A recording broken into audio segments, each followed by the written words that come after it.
me gustaría hoy compartir algunas claves de éxito de Amadeus. ¿Por qué Amadeus ha tenido tanto éxito? ¿Cuáles han sido las estrategias claves para llevarnos donde estamos hoy día?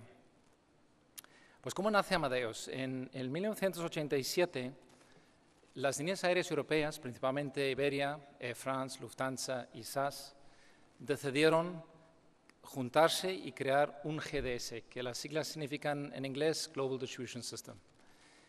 Había dos motivos principales por ello. Uno, porque no era nada económico cada uno metiendo sus terminales de ventas en las agencias de viajes, con todo lo que implicaba a nivel de infraestructura, equipos, líneas de comunicaciones. Y segundo, era un movimiento estratégico para hacer frente a los sistemas americanos como Sabre, en aquel entonces había Polo y WorldSpan, que estaban empezando a entrar en Europa.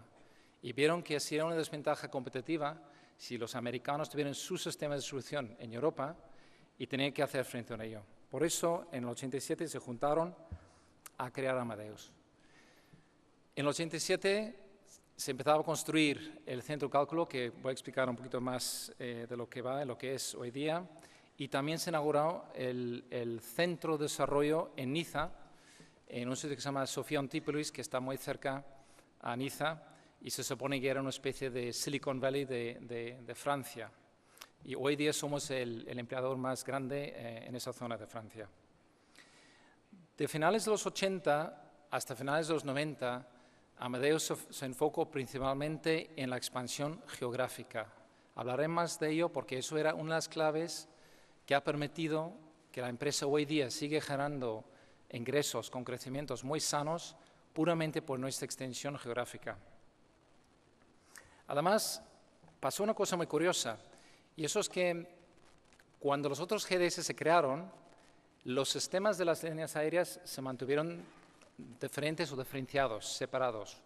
En el caso de Amadeus, las líneas aéreas europeas aprovecharon las circunstancias para también hacer de Amadeus su sistema de reservas. Es decir, hace 15 años, si entrabas a una oficina de Amadeus, de Iberia, o en el aeropuerto o en la ciudad, pues ya estaban utilizando Amadeus. Y eso era algo único.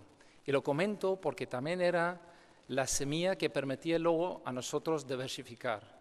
Entonces, primero era la diversificación geográfica y luego el arranque de la diversificación de negocio. En el 95, Amadeus compró una empresa en los Estados Unidos que se llama System One, que paradójicamente fue el sistema que era nuestra base. Es decir, en el 87, cuando decidieron crear Amadeus, fueron a los Estados Unidos, vieron un sistema, cogieron ese software y utilizaban como base para generar el Amadeus, el nuevo sistema. Y luego en el 95 compramos la compañía porque tenía una infraestructura local para hacer la distribución de Amadeus en los Estados Unidos. A finales de los 90, Amadeus tenía que meterse más allá que puramente sistemas de reserva y teníamos que empezar a generar los webs, los primeros webs de las líneas aéreas, lo que hoy día conocemos como los .coms. Y en el 99 salimos a la bolsa la primera vez. Digo la primera vez porque en el 2010 hemos vuelto a salir a la bolsa. En el 2000 pasó algo emblemático en la historia de Amadeus. Fue una apuesta muy importante. Me acuerdo un día hablando con nuestro presidente José Antonio Tazón, que realmente fue el maestro, el líder, que realmente llevó a Amadeus donde está hoy día.